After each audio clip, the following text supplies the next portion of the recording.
Hello, we are live at 5. It's Friday, May 1st. Beth, I've been waiting for Friday, May 1st for a long time. Do you know why? Yes, I do. But because Patti LuPone's here and because Yes. Hollywood's on Netflix and it's the 20th anniversary of Broadway.com. I'm Paul Wontorek. I'm Beth Stevens, and we are celebrating. Yes, we are. We have our favorite person ever here as a guest. It's just the timing was beautiful. I love this. And we're joined, as always, by Caitlin Moynihan. Oh, you have some new earrings? Are those pink flamingos? Yes, they are. Oh, wow. I love it. I had to do an earring debut for Patti LuPone, obviously. Fantastic. I love that. We will get to La LuPone, but first, let's do today's news.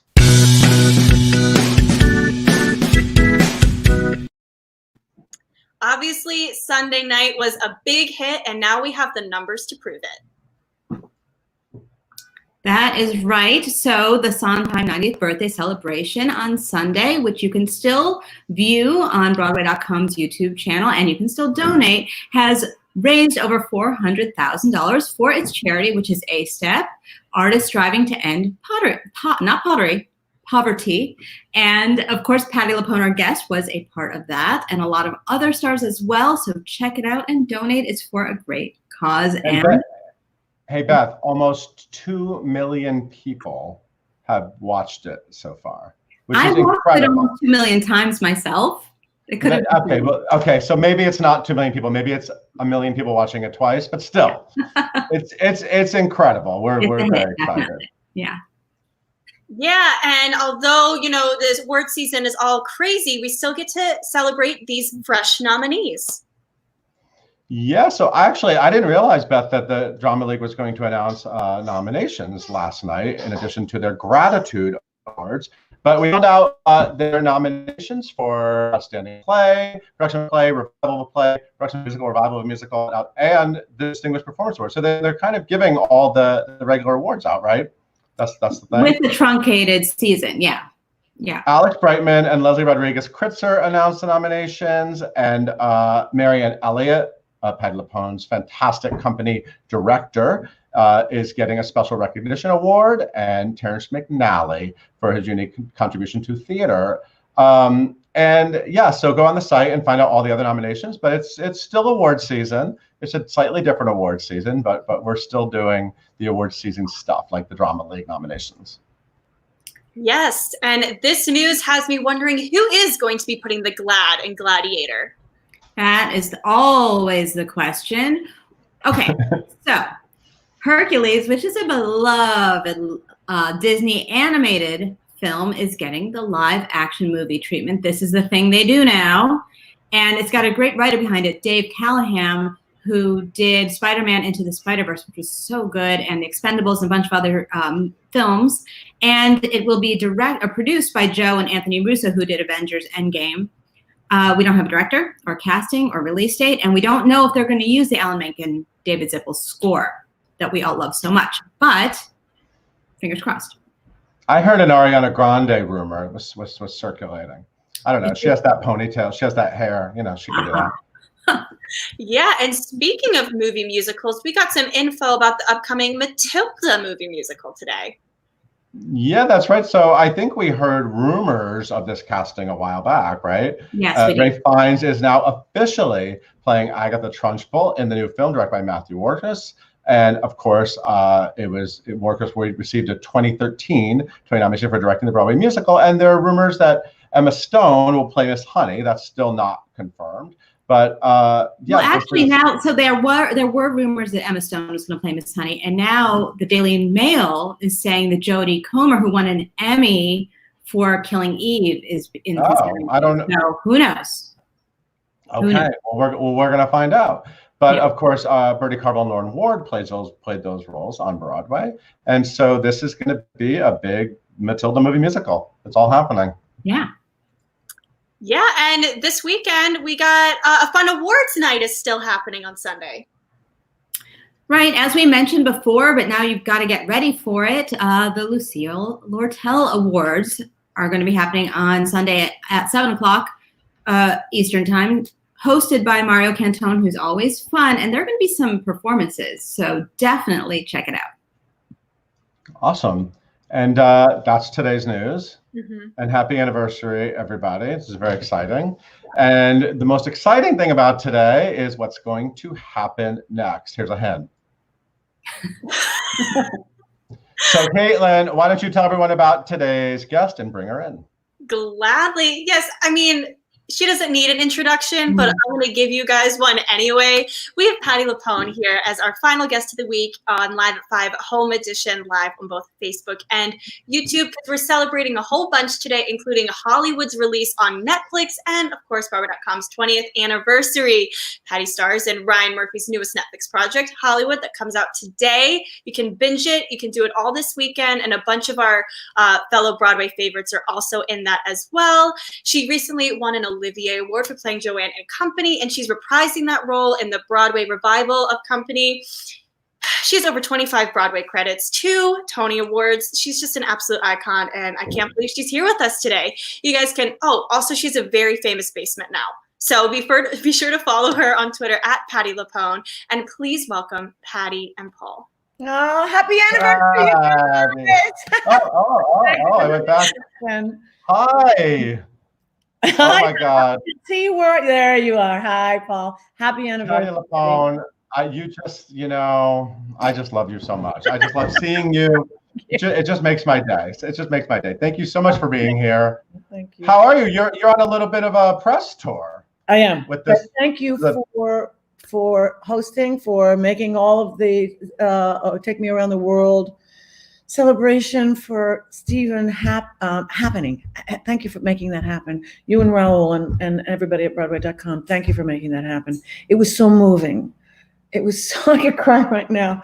The love that was sent forth for Steve. Thank you. It was also a little late, so thank you for waiting. Oh, you know what? And you were. It made it all the more exciting, actually.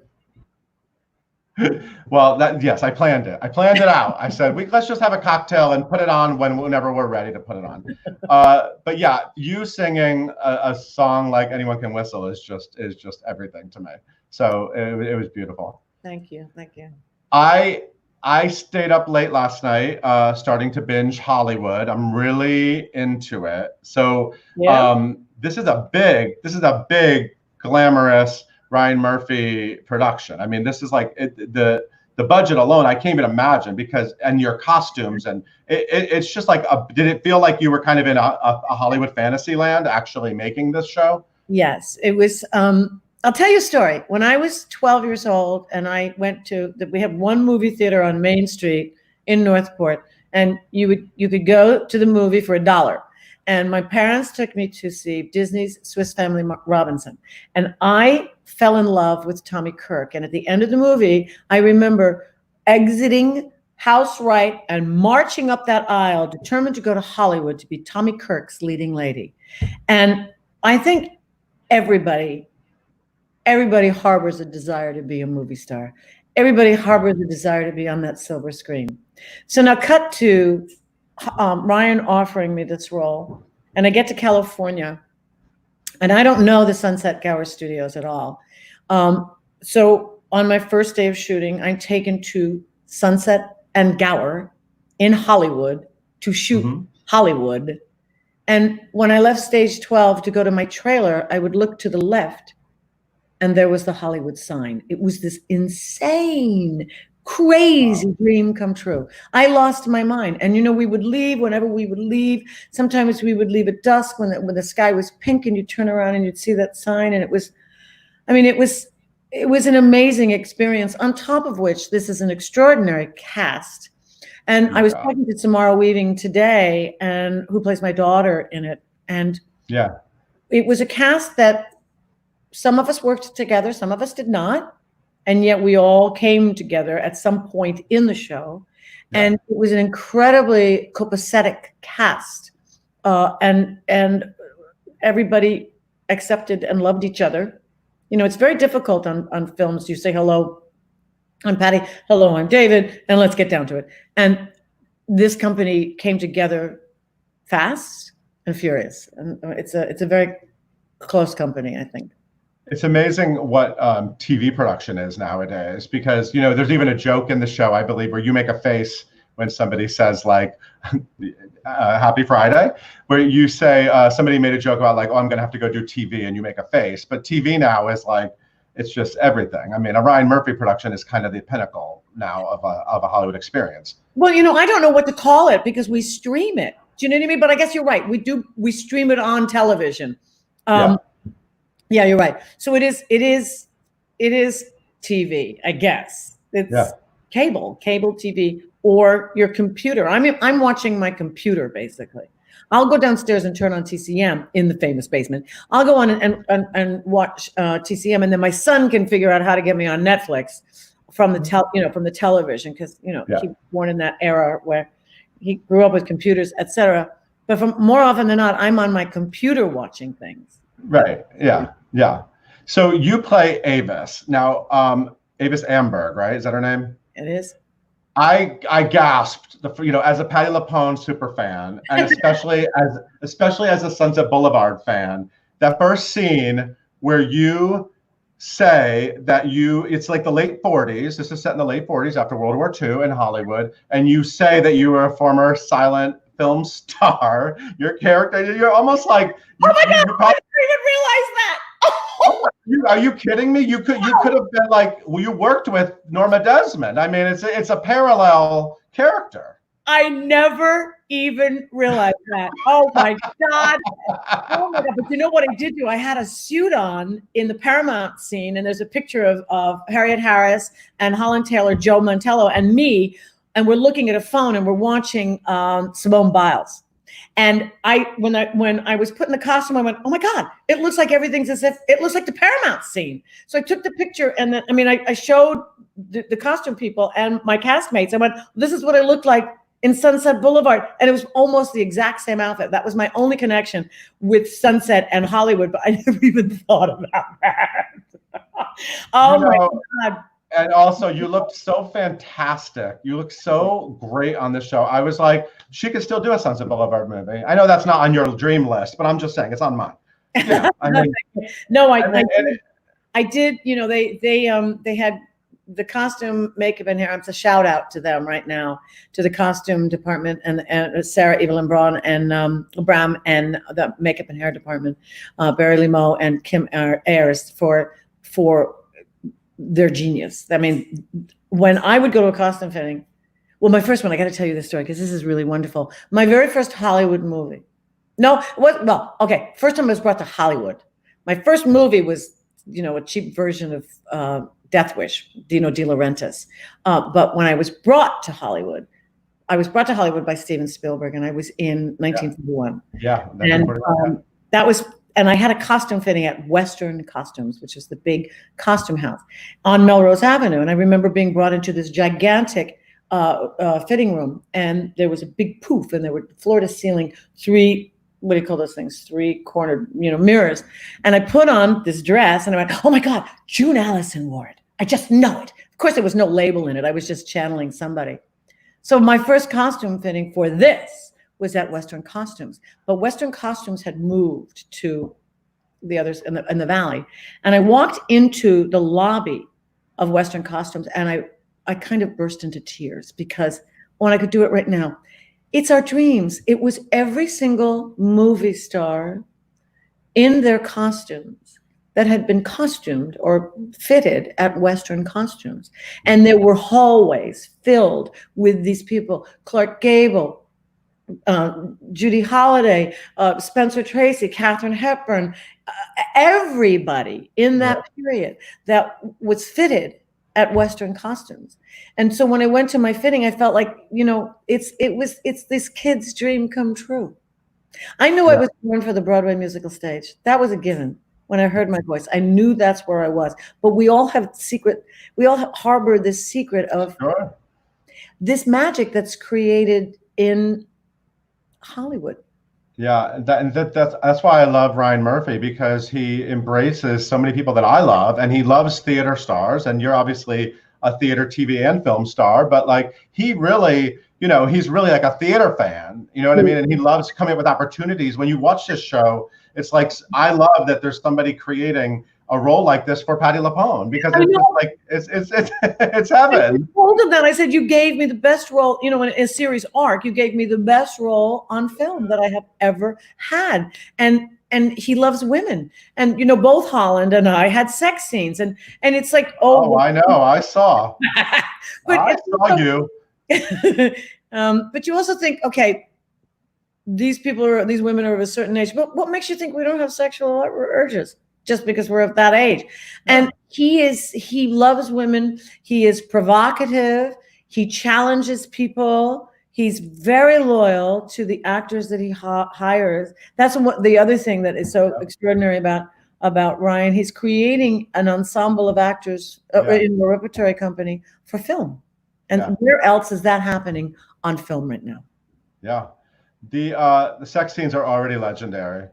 With Dylan McDermott that was cut, that was a little rougher. What? Yeah. Oh my God. Well, the staircase moment, your hair looked fantastic. Your hair looked fantastic in those things. Great. And I'm up to episode 4. So it ended with you. It was very dramatic. I'm gonna binge the next 3 right after we get off this. But you had an amazing black and white outfit. The scene with Eleanor Roosevelt, Harriet Harris as Eleanor Roosevelt. And also what I love about this story is there's so many. I'm a huge fan of like Hollywood Babylon and all those great, dirty insider stories about Hollywood over the years. And there's so many of those real stories are incorporated into this fictional story. It's so beautifully sort of woven, all that Hollywood history. I love it. And when I went out there, when we were doing this, when Ryan told me the prototype, and it was very, very, very, very, very loosely based on Irene Selznick, who was the daughter of Louis B. Mayer, Metro-Goldwyn-Mayer, and married David O. Selznick, Gone with the Wind, among others. So I read her biography, or her autobiography, which everyone should read if they're interested in show business at all, A Private View, which is fantastic. But and her life in New York or Boston and New York is fine, but then she gets to Hollywood and it's like, holy shit. And this is the beginning of Hollywood. And she was a mogul's daughter. So she has a totally different perspective. She can walk on a set. She's not an extra. She can walk on a set. She can have dinner with Humphrey Bogart and Clark Gable and Ingrid Bergman. You know what I mean? That was her life. Her father built the first beach house in Santa Monica, which still stands. And so I became obsessed with old Hollywood. And I started, when friends would come out to California and they'd stay with me. And one of my friends said, Lindy Watson, she said, I want to go where Elizabeth Taylor and Michael Wilding lived in Benedict Canyon, where Montgomery Clift crashed his car. I said, okay, let's get in the car. Let's go find it. We found the house on Google. And it's very, very, it's Beverly Estate Road or something like that. And we wind up, there was no, there's no plaque where he crashed, and there should be. We found the house, and then we happened onto Pickfair. We found what's left of Pickfair. And so all of a sudden I'm obsessed with old Hollywood. Every place I would drive, I would try to find what was left of that time. And it's still there. You just have to look. Yeah. I love all that stuff too. And I love going to Palm Springs too, because there's a lot of old Hollywood in Palm Springs. You know what I mean? Pasadena. Yeah, I love all of that. I love all that stuff. And your cast, like you mentioned, a great role for Joe Mantello. Oh, great role. He's so heartbreaking in it. He's so great. Beautiful. Yeah, and of course Darren Criss and Jeremy Pope. He stole Jeremy Pope from Broadway for this, and I mean, it's just so great. Jim Parsons. Yeah, they're all wonderful in it. They really are wonderful. Yeah. Let's talk about Company, because I saw you do Company in London, and you sent Beth and I off to an amazing Italian restaurant afterwards. So thank you again for if Patti LuPone tells you to go to an Italian restaurant, you go. They treated us like royalty. But I haven't seen it on Broadway yet. I was so excited. I remember when we went to say hi to you after the show in London, I remember asking you if you want to do it on Broadway, and you were kind of like, I don't know, I love doing it with this cast so much. You grow really close to your companies of actors. And so I remember at the time you were like, I can't imagine actually doing it again, but I guess they convinced you, and you have a new incredible, I mean, that cast, that Broadway company. It's an extraordinary cast. It's an extraordinary cast, and I'm really happy that I'm doing it, and I love all of them very, very much. And we are, we're Zoom meeting, we're Zoom meeting, every week, and sort of holding it together, staying connected as people and as company members. And the question is when. I mean, I do believe we will come back. The question is when. And I do think that Broadway will be the last thing it opens. It'll be really interesting because you've actually, like you said, you've probably grown even closer and closer to this group of people. It's kind of really unusual in that sense. And then when you get back onto the stage together, it shows everything's going to be even more, deeper than that. Well, we'll have gone through this. We will have gone through this time. We were like days away from opening. And, the best laid plans, we were opening on Steve's birthday. Yeah. And everybody was so excited about that celebration because it would have been very special for all of us for the rest of our lives. It would have been a historic moment for all of us individually. And of course, that didn't happen. And so now the question is when, but we, like I said, we're remaining in touch with each other. And anyway, what's your next question? Because I already. What is this? Matt Doyle, your co-star Matt Doyle, was sharing a video of you guys all dancing. What was that? There's like a dance party. What's that? Well, because at the end of our Zoom meetings, our Zoom get-togethers on Thursdays, we ended with a jukebox number. And that sort of started happening because I guess everybody needed to be lifted up. And my husband, Matt, found a song years ago that I played for the company. It's sort of become an anthem for us. And I'm hoping someday this would be the number that we would perform at all benefits. I would happily perform at all benefits. And it's called Funky Broadway Ain't Funky No More. You can find it. And so that's the number we played last night. I don't know whether that's the one you showed, but so you're saying that the company cast will forever be available for like weddings or parties or benefits to do Funky Broadway. If we can pull this together, because it's going to require rock musicians, it's going to require somebody to translate the music off of the record. And we need a rock band, we need dancers, we need singers, and we need a lead singer to do Funky Broadway Ain't Funky No More. Hit me. You can Google it. It's great. And so, yes, if anybody, and my dream would be if somebody said, Patti, will you sing a song at a benefit? You bet I will. And then the curtains open. There's an entire rock band on stage singing Funky Broadway. I love that so much. I have to ask you, you've become almost like, I think it was right after the Rosie O'Donnell special. You went right away. You showed your home, and you've become. I feel like you're one of the first actors who really were sort of like, here I am. This is what's going on. Let's sort of connect with people. And it's been great how you connect with your fans on social media. And how do you stay positive in this environment? Is it difficult? Are you going through it at all, or and how do you sort of keep yourself creatively occupied? And I don't know. It's a very tough time, and it's a tough time, I think, for me because I am not self-motivated. I've grown up being taken to dance classes, being taken to music classes, being expected to show up at rehearsal at 10 o'clock, be expected to show up at the theater by 6 o'clock for an 8 o'clock curtain. I need structure, and I don't have structure, and I am not self-motivated. So I'm in trouble. Emotionally in trouble because I'm dictated by the weather as well. If it's a beautiful day, I know I have an option to walk outside. I don't necessarily take the option, but I know I have that option. Right. When it's a lousy day like it is today, it's sort of like, well, I might as well just go right back to bed. And then I sink into a depression. So I'm dealing with, I'm sure what everybody else is dealing with. How do we remain positive? Not, let alone creative. How do we remain positive? How do we take care of our mental health in this time? Because it's also a period where we don't know what the hell is going on with that nut in the White House.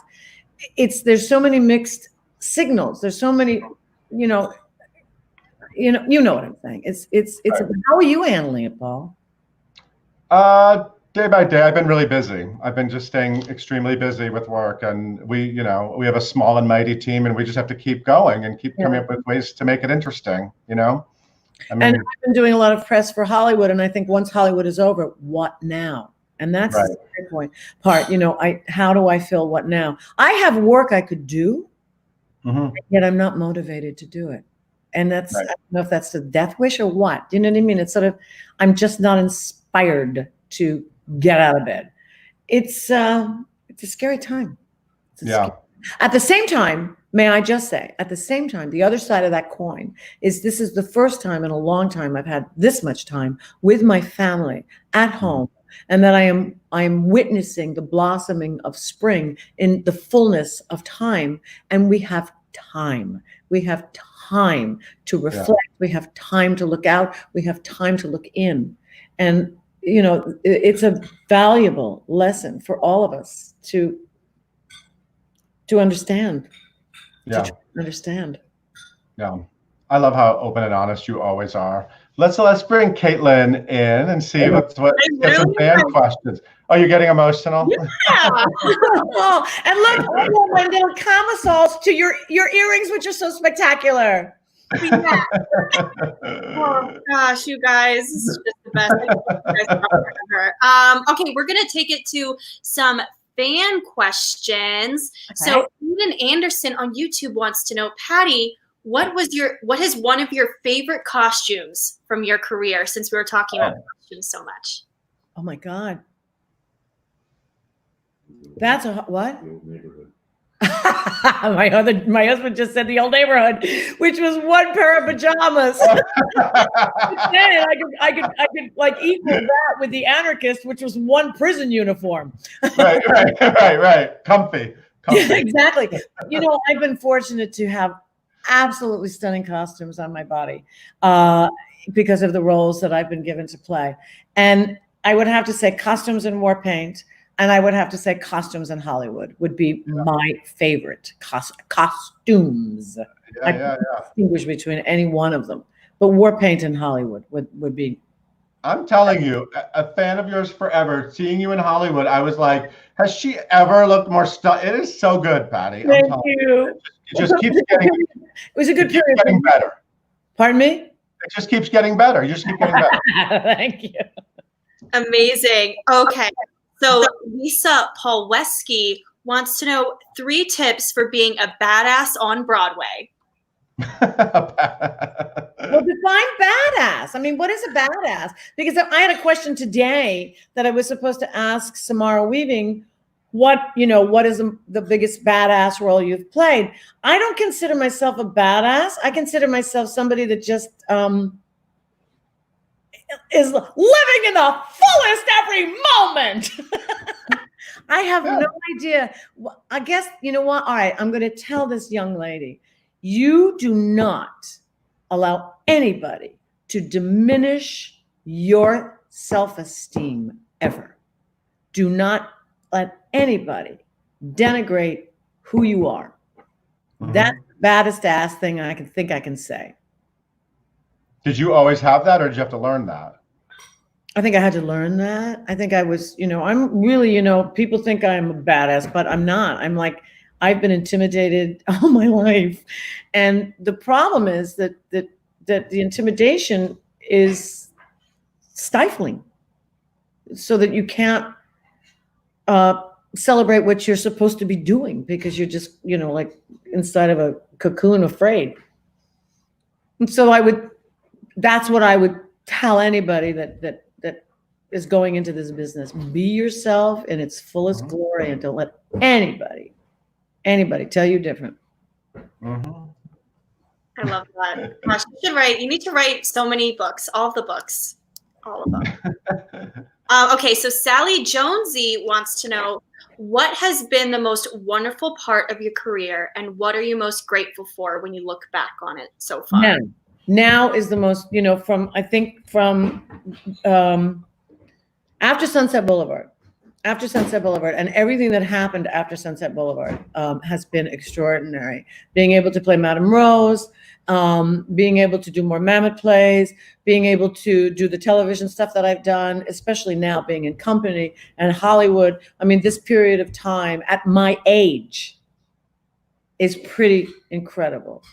And I don't feel, my age is my age, but I still feel like I'm 7 years old. But what has come in, longevity is what is success. Mm-hmm. You know what I mean? And the longer you're in the business, that is the essence of success. Mm-hmm. So I would say this time now is pretty extraordinary.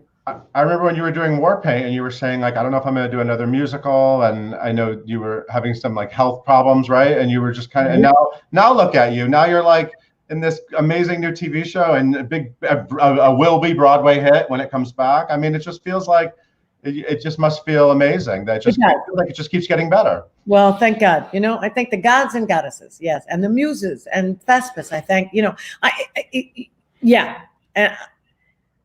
And thank God for technique. Thank God for technique. Mm-hmm.